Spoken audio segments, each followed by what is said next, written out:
ne sais pas ce que vous en pensez, mais moi, parfois, je me représente la vie comme un immense échangeur routier. On pense pouvoir peut-être avancer tranquillement de son point de départ jusqu'à son point d'arrivée, mais en fait, il y a des bretelles et des routes qui partent dans tous les sens. Il y a 6 ou 7 voies de circulation par route, et puis des panneaux qui indiquent toutes les directions possibles. On est un peu submergé par tout ça, et puis c'est super stressant.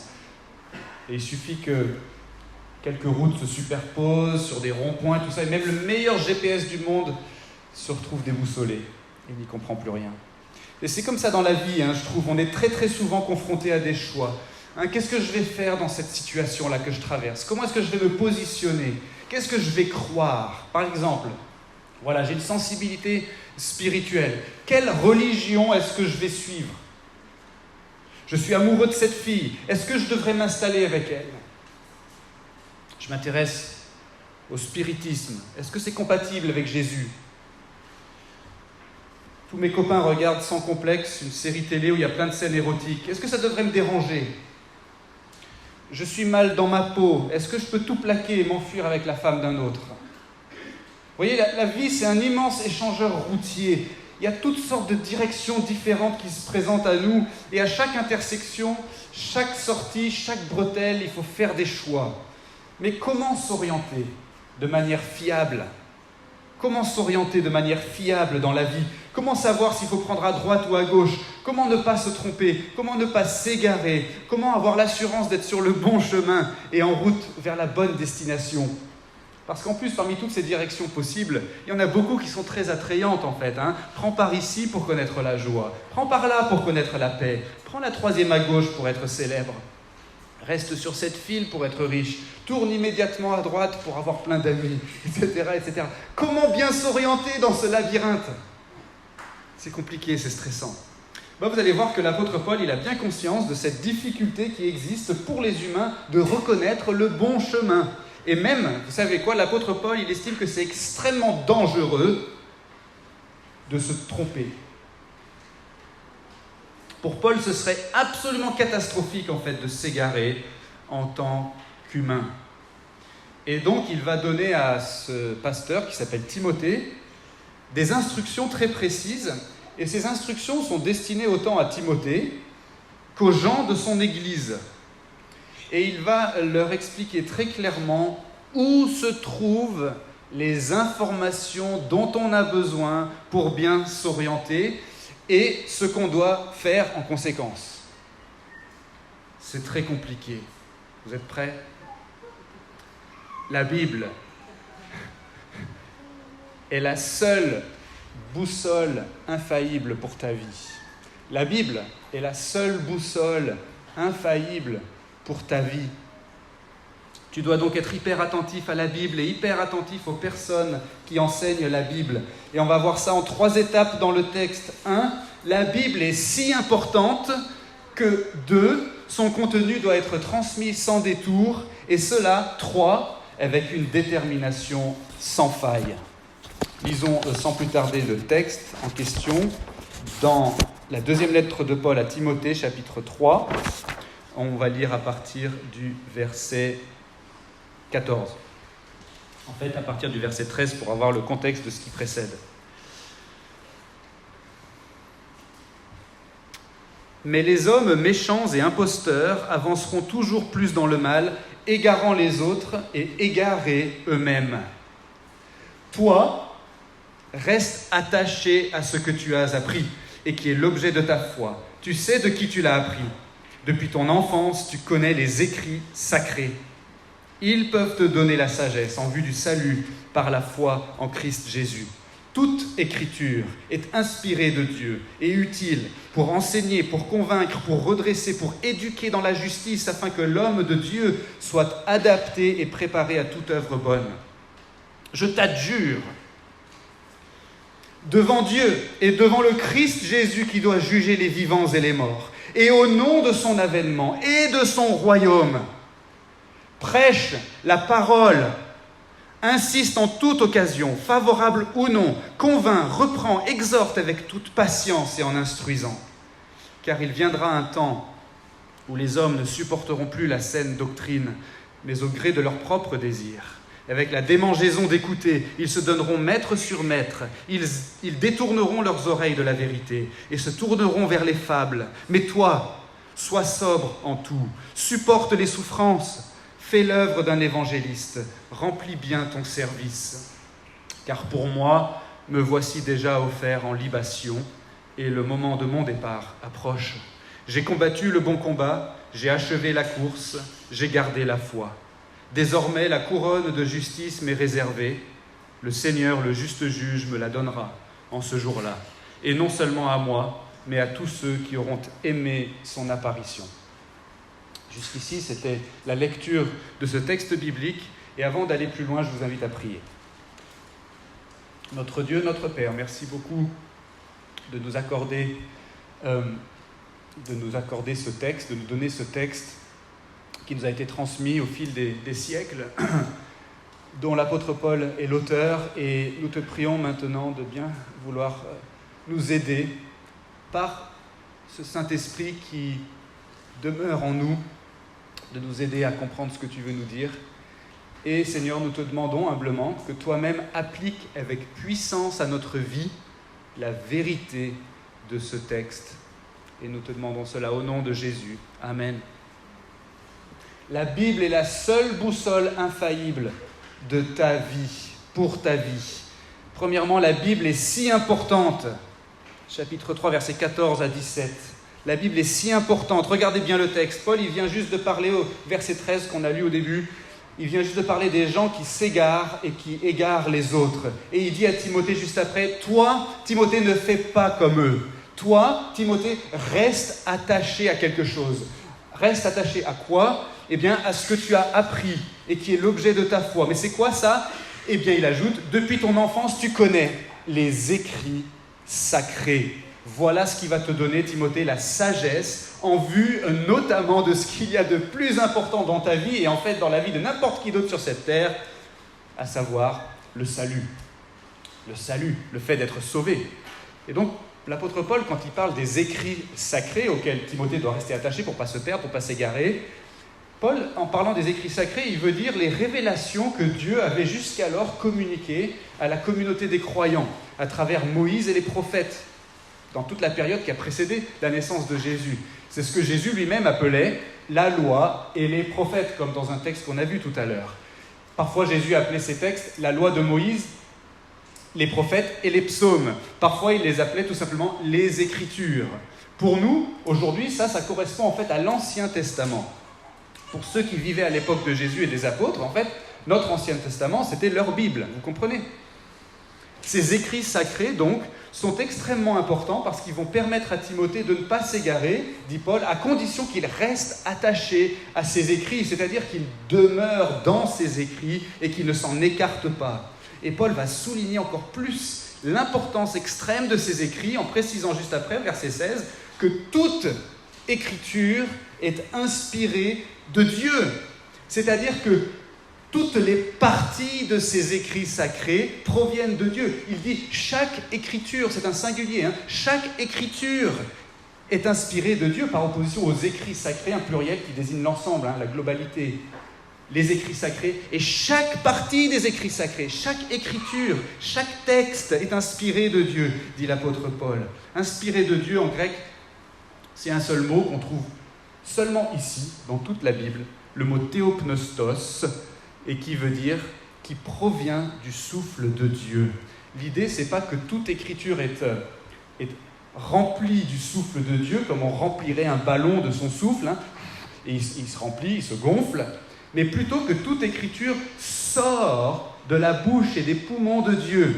Toute écriture est expirée de Dieu, en fait, vous comprenez ? Elle provient du souffle de sa bouche.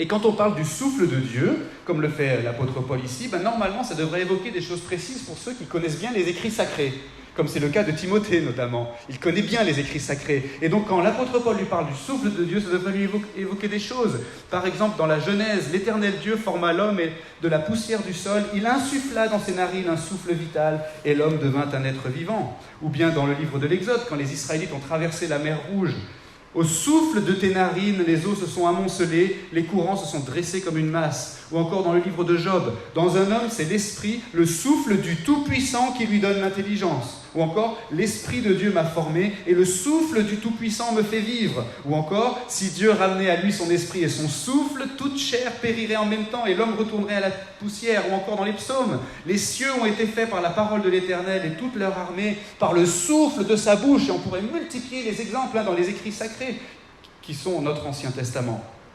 Vous comprenez l'idée ici? Qu'est-ce qui est rattaché à l'idée du souffle de Dieu? La puissance de Dieu. Le souffle de Dieu est hyper puissant, c'est aussi simple que ça. Et donc, si toute écriture provient du souffle de Dieu, comme le dit Paul, alors on comprend bien que toute écriture est donc par conséquent utile. Elle est utile, comme le dit Paul, c'est-à-dire puissamment profitable, bénéfique, bienfaisante pour l'humain qui veut être un humain selon Dieu, l'homme de Dieu, dit-il au verset 17. Toute écriture transmet ce qui est nécessaire pour que les humains soient complets et équipés en tant qu'êtres humains pour vivre selon Dieu. Dans ma traduction, ça disait « adaptés et préparés pour toute œuvre bonne ».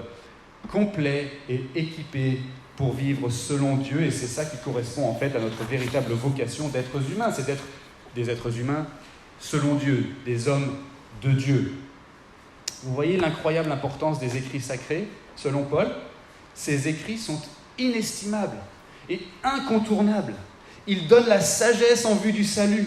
Ils servent à rendre les humains complets et à les rétablir dans leur raison d'être.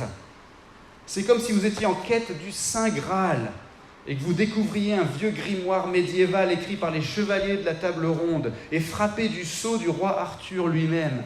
Et là, dans ce grimoire un peu poussiéreux que vous avez découvert dans une cave, vous découvrez toutes les indications pour déchiffrer les énigmes, déjouer les pièges et vous orienter dans les catacombes jusqu'à la cachette secrète où se trouve le Saint Graal et son élixir de jouvence. Imaginez la valeur de ce que vous tiendriez entre vos mains. Et de la même façon, mais en mieux, les écrits sacrés frappés du sceau de Dieu lui-même, dont la paternité revient à Dieu Tout-Puissant. Les écrits sacrés contiennent toutes les indications pour déchiffrer les énigmes de cette vie, pour déjouer les pièges de cette vie et accéder à la vie éternelle. Prends ça dans les dents, Indiana Jones, avec ton grimoire. Voilà ce que Paul pense des écrits sacrés. L'apôtre Paul, et ce qu'il aimerait que Timothée en pense, les écrits sacrés incontournables, inestimables. Et il aimerait que les chrétiens de l'église de Timothée pensent la même chose. Rendez-vous compte de l'importance capitale de ces textes qui sont à votre disposition, est-il en train de dire. Et donc, à notre tour, est-ce que nous mesurons bien l'hyper-importance des écrits sacrés qui sont à notre disposition ? Alors, il y a peut-être des petits malins parmi vous qui êtes en train de vous dire « Pourquoi est-ce qu'on doit croire que les écrits sacrés sont inspirés de Dieu ? Parce que les écrits sacrés qui sont inspirés de Dieu nous le disent. C'est donc un raisonnement circulaire. Tu ne vas pas m'y prendre, Alex. » Alors, je me permets de prendre juste 2 minutes pour répondre à ça et vous donner en fait la raison la plus simple pour laquelle on doit croire à l'hyper-importance de la Bible sans pour autant tomber dans un argument circulaire. Suivez bien, je ne vais pas le répéter, mais si vous voulez qu'on en discute plus après, on peut. La Bible, on part de là. La Bible est un document historique suffisamment digne de confiance pour croire au moins aux grands faits historiques qui nous y sont rapportés. Parmi ces faits historiques, il y a au moins les enseignements du Christ et sa résurrection d'entre les morts, un fait historique qui nous est rapporté dans ce document historique. Si Christ est vraiment ressuscité des morts, alors ça atteste de la fiabilité de ce qu'il a enseigné. Christ a enseigné que les Écritures étaient parfaitement dignes de confiance.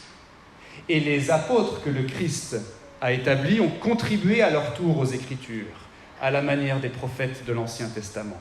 Donc, toutes les Écritures sont parfaitement dignes de confiance, non pas sur la base des Écritures elles-mêmes, mais sur la base de l'autorité de Christ. Et cette autorité a été attestée par sa résurrection d'entre les morts. Donc les Écritures sont dignes de confiance sur la base d'un événement historique, et c'est la réalité de cet événement historique qui reste à vérifier. Vous comprenez ? Ce n'est pas un raisonnement circulaire. Les écrits sacrés, qui sont aujourd'hui l'Ancien Testament et le Nouveau, sont d'une extrême importance, puisqu'ils sont théopneustés. Ils nous sont parvenus sous l'effet du souffle de la bouche de Dieu.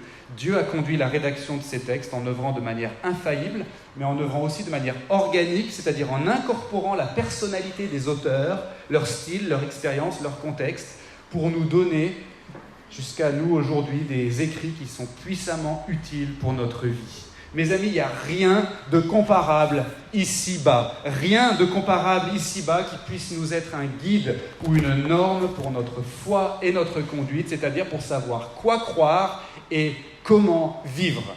Rien de comparable. La Bible est si importante. Mais elle est si importante, deuxièmement, si importante que son contenu doit être transmis sans détour. Alors revenons au texte. J'espère que vous l'avez encore sous les yeux. Et là, dans le texte, au début du chapitre 4, après avoir affirmé l'hyper-importance des écrits sacrés, Paul va en tirer une application très claire et très simple.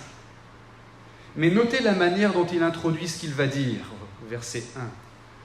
« Je t'adjure devant Dieu et devant le Christ Jésus qui doit juger les vivants et les morts, et au nom de son avènement et de son royaume. » Mes amis, il n'y a pas grand-chose dans la Bible, pas beaucoup de choses dans la Bible qui est introduit de cette manière. En fait, nous, on n'oserait jamais employer un tel langage. Enfin, je ne sais pas vous, mais moi, je n'oserais jamais employer un tel langage. On n'oserait jamais invoquer Dieu, Christ, le jugement dernier, le retour de Jésus et son règne éternel pour adjurer quelqu'un de faire quelque chose. Même quelque chose de super important. On n'oserait pas parce qu'on aurait trop peur de prendre le nom du Seigneur en vain. Jésus lui-même a dit qu'il ne fallait pas jurer. On aurait trop peur, comme le dit l'apôtre Pierre, d'injurier les gloires, c'est-à-dire de parler avec trop de légèreté, trop de témérité, de choses extraordinairement graves. On aurait peur de manquer de respect envers ces réalités glorieuses. On aurait peur tout simplement de blasphémer. Mais Paul y prend ce risque. Parce qu'il a quelque chose d'extrêmement important à dire. Il a une déclaration à faire et il n'a pas assez de mots. Il n'a pas assez d'emojis pour insister sur la gravité de ce qu'il va dire. Si c'était un SMS, ce serait en majuscule avec 3 lignes de points d'exclamation derrière. Prêche la parole. Timothée, les écrits sont si importants, les écrits sacrés, que par-dessus tout, charge-toi de proclamer leur message avec autorité et conviction, ouvertement, publiquement. Timothée, assume cette fonction et tiens-toi à ton poste en tout temps. Convainc les gens, corrige les gens, exhorte les gens et fais-le avec patience et pédagogie. 3 lignes de point de suspension. Il est tellement urgent et impératif de faire ça pour Paul. Pourquoi ? Il le dit juste après. Parce qu'il sait que les gens ne vont pas s'intéresser à cette parole qui est celle de Dieu et qui vient par l'intermédiaire des écrits sacrés.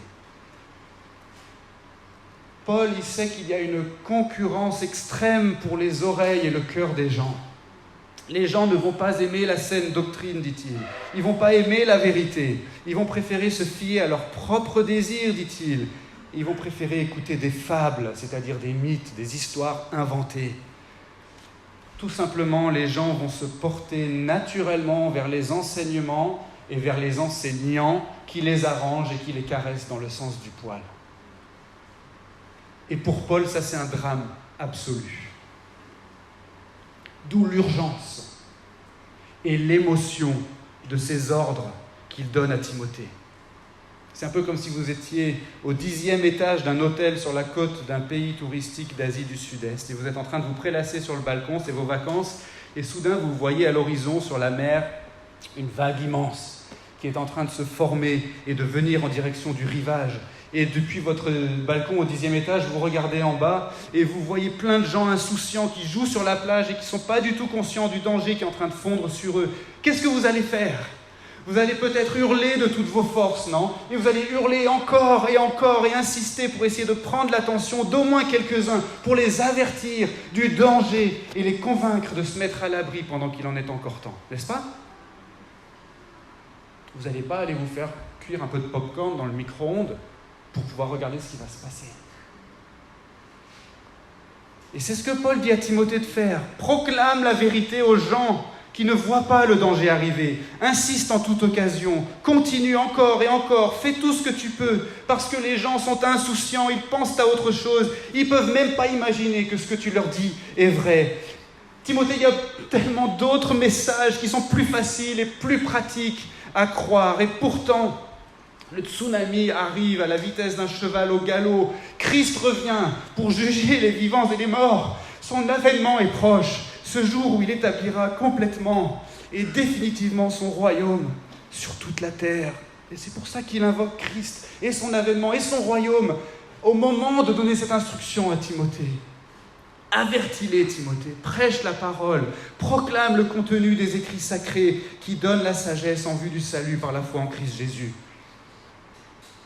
Explique-leur encore et encore ce que ces écrits nous enseignent, à savoir que les humains ont voulu vivre sans Dieu et qu'ils ont choisi le chemin de la perdition, mais que Dieu les a aimés quand même, au point de s'approcher d'eux par Jésus-Christ et au point de s'être donné lui-même en rançon pour délivrer les humains de leurs fautes, de façon à ce que tous ceux qui se tournent vers lui et qui se confient en lui sans réserve sont pardonnés et réconciliés avec lui pour toujours. Insiste, Timothée, insiste. Au nom du retour du Seigneur, au nom de son avènement, au nom du jugement qui vient, prêche la parole. Et les chrétiens de l'église de Timothée, ils écoutent la lecture de cette lettre adressée par Paul à leur pasteur, probablement pendant un culte, un dimanche. On a reçu une lettre de l'apôtre Paul, on la lit publiquement. Et ils écoutent la lecture de cette lettre. Les chrétiens, ils se disent « Ah !» Mais c'est pour ça que notre pasteur consacre autant de temps à étudier les écrits sacrés, pour nous en restituer le contenu. Mais c'est pour ça que, quelle que soit l'écriture sur laquelle il prêche, il nous amène toujours à discerner l'intention de l'auteur, le contexte, la problématique, la dimension déchue de l'homme qui est visée par ce texte. Et notre rapport à cette dimension déchue de l'homme et la portée rédemptrice de ce texte qui est toujours centré sur la personne et l'œuvre de Jésus-Christ. Ah, mais je comprends mieux maintenant pourquoi Timothée s'y prend de cette manière, dimanche après dimanche et semaine après semaine. Et vous, membres et amis de l'église Lyon-Gerland, et vous qui suivez sur Internet, ne soyez pas surpris si je vous demande encore aujourd'hui: est-ce que votre allégeance est à Christ plus qu'à qui que ce soit ou quoi que ce soit d'autre? Est-ce que la parole du Christ habite en vous avec sa richesse? Est-ce que vous reconnaissez que les écrits sacrés sont si importants que leur contenu doit être transmis sans détour, puisqu'il en va du salut éternel des gens et de leur relation avec Dieu Tout-Puissant? Qu'est-ce qu'il y a de plus important que ça, en fait? Est-ce que vous reconnaissez que vous-même, vous devez y être extrêmement attentif, et attentif à ceux qui enseignent ce contenu? Et c'est ce qui nous amène au troisième point et dernier point.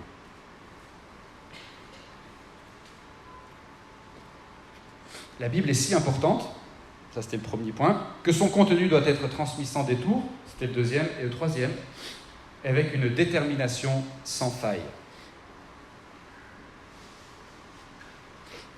Versets 5 à 8. Alors revenons au texte, encore une fois.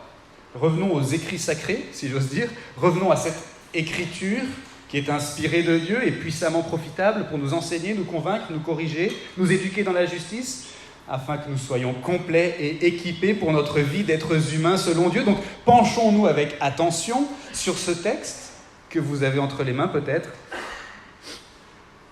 Et que dit Paul ? Après avoir sommé Timothée de proclamer le contenu des écrits sacrés, la parole même de Dieu, prêche la parole, il lui fait comprendre maintenant que ça va être difficile. Les gens cherchent ce qui est agréable, il l'a dit, c'est la raison pour laquelle ils se choisissent des maîtres qui leur chatouillent les oreilles, mais verset 5, « Mais toi, Timothée,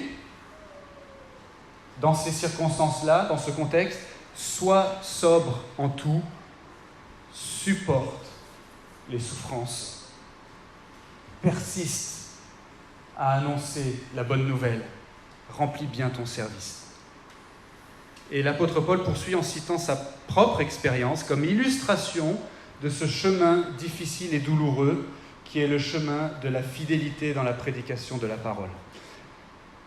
Vous avez noté à la lecture de ce texte que l'apôtre Paul, il a compris que la fin était proche pour lui. Et il emploie 3 métaphores pour faire le bilan de ce parcours difficile où il s'est montré déterminé, lui, à remplir sa fonction, et donc pour exprimer cette détermination qu'il voudrait que Timothée lui-même imite à son tour. Paul sous-entend ici que Timothée doit suivre son exemple, l'exemple de l'apôtre Paul. C'est pour ça que l'apôtre Paul bascule dans ce discours à son propre exemple et son témoignage. Et Paul sous-entend, du coup, par extension, que tout pasteur, et même tout chrétien, devrait suivre ce même exemple. Les 3 métaphores, ce sont les suivantes. 1. S'offrir soi-même en libation. 2. Combattre le bon combat. Et 3. Achever la course. Alors une libation, c'est quoi ? Une libation, c'est une offrande liquide. Dans l'Ancien Testament, on devait parfois verser du vin sur l'autel où on faisait des sacrifices. C'était un genre d'offrande présentée à Dieu. Donc vous imaginez, vous vous tenez devant l'autel et vous avez une coupe avec du vin dedans, vous la tenez comme ça et vous la renversez pour en déverser le contenu sur l'autel. Quand vous faites ça, vous ne contrôlez plus rien en fait. C'est un acte de renoncement. Vous ne pouvez pas retenir le liquide, vous ne pouvez même pas contrôler où est-ce qu'il va aller exactement. Vous renoncez pleinement à ce que contient la coupe. Et Paul dit de lui-même, au verset 6, « Me voici offert en libation ». Il veut dire qu'il s'est donné entièrement à Dieu. Il a été déversé sur l'autel. Il ne retient rien.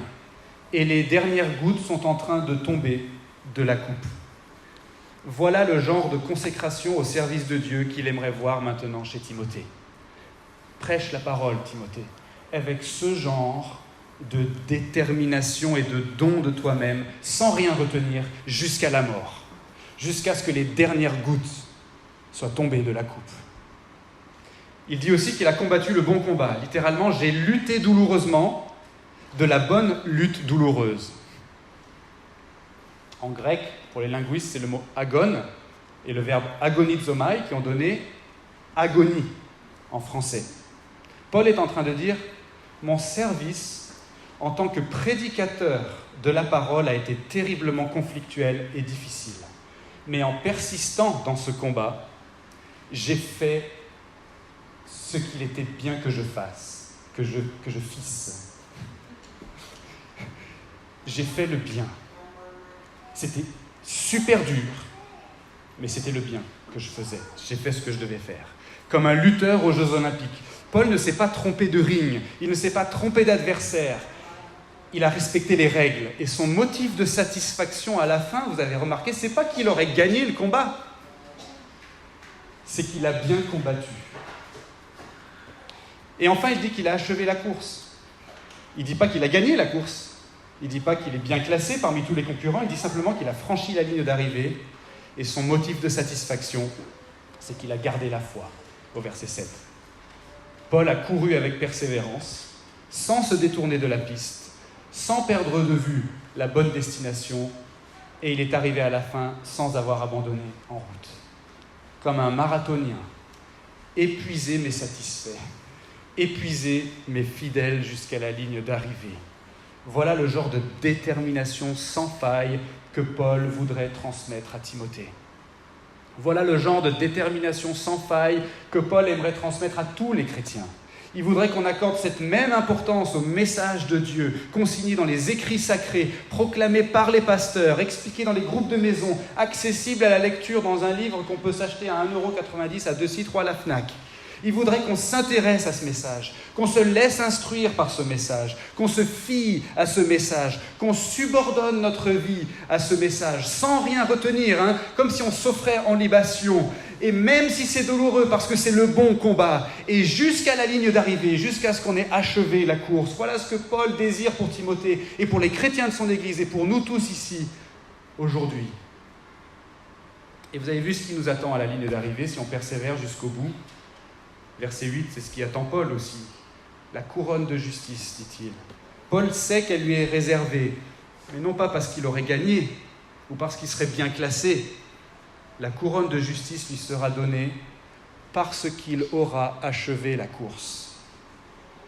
Cette couronne n'est pas basée sur ses mérites à Paul, elle est basée sur les mérites de Jésus-Christ qui sont comptés à Paul, qui lui sont attribués comme à tous les croyants authentiques, à tous ceux qui désirent son retour, tous ceux qui auront aimé son apparition, dit Paul.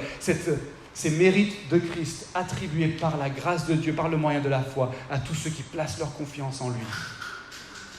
La couronne de justice est réservée à tous les croyants qui achèvent la course. C'est un trophée qui nous attend, mais ce n'est pas à proprement parler une récompense comme pour nous dire « fais tous tes efforts pour essayer de mériter la médaille ». C'est plutôt un encouragement, comme pour nous dire « tiens bon, n'abandonne pas parce qu'il y a ça qui t'attend à la fin ». Comprenez la différence. C'est comme quand on part sur un long voyage inconfortable, à pied, en voiture, en bateau, en avion, peu importe, mais on se console, c'est inconfortable, mais on se console en pensant à ce qui nous attend à l'arrivée. Alors comment ça se passe pour vous en ce moment ? Vous croyez peut-être que la Bible est hyper importante. Vous croyez qu'il faut diffuser son contenu. Vous croyez qu'il est important de s'intéresser à son contenu. Mais est-ce que ce matin vous êtes découragé par rapport à tout ça ? Est-ce que vous vous dites parfois, mais à quoi bon ? À quoi bon ? Les gens ne veulent pas entendre. Moi-même, je trouve tellement plus facile de m'intéresser à la dernière série populaire sur Netflix plutôt qu'au message de Dieu. Et puis, la Bible, c'est tellement à contre-courant, c'est tellement archaïque, c'est tellement dépassé. Peut-être que ce sont les chrétiens un peu plus progressistes et libéraux qui ont raison après tout. Peut-être que c'est pas si grave finalement si on amende un peu le message ou si on le met un peu au goût du jour. Est-ce que ça vous arrive de penser comme ça des fois ? Il faut qu'on se ressaisisse, mes frères et sœurs.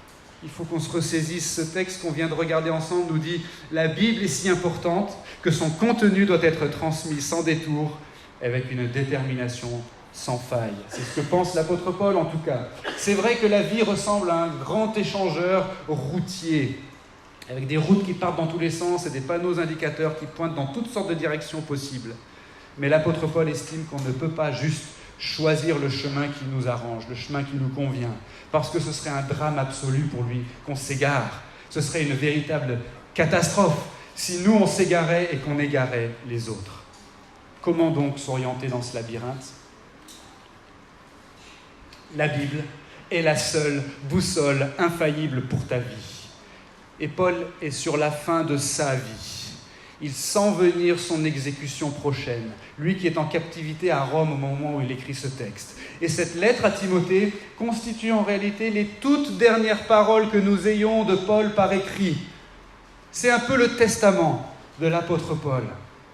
Il n'a plus vraiment le temps de s'étendre sur toutes sortes d'autres sujets. Alors il dit à Timothée, et il y a là un message pour les chrétiens de l'église de Timothée, il y a là un message pour les chrétiens de l'église Lyon-Gerland. Il lui dit, Timothée, reste attaché aux écrits sacrés. S'il y a un truc que je veux te dire avant de mourir, c'est reste attaché aux écrits sacrés, prêche la parole, supporte-en le coup dans la souffrance. Si ce matin vous ne possédez pas de Bible, faites-le moi savoir dès la fin de ce culte. Et notre Église sera ravie de vous en offrir une gratuitement. Si vous souhaitez faire un survol de la Bible pour en comprendre globalement le message général, dites-le moi et on vous proposera de suivre un parcours découverte sur plusieurs semaines. Si vous aimeriez savoir ce qui existe en termes de plan de lecture de la Bible, parce que vous aimeriez vous y mettre sérieusement cette année, pour lire la Bible en entier, en 1 an, en 2 ans, en 6 ans, peu importe, parlez-en ou parlez-en à Denis ou à Kalou et on pourra vous aiguiller. Si dans votre lecture de la Bible, vous tombez sur des passages que vous avez du mal à comprendre ou qui suscitent chez vous des réactions fortes, n'hésitez pas à nous en parler, on fera de notre mieux nous en tant que pasteurs au pluriel, pour apporter un éclairage sur ces passages.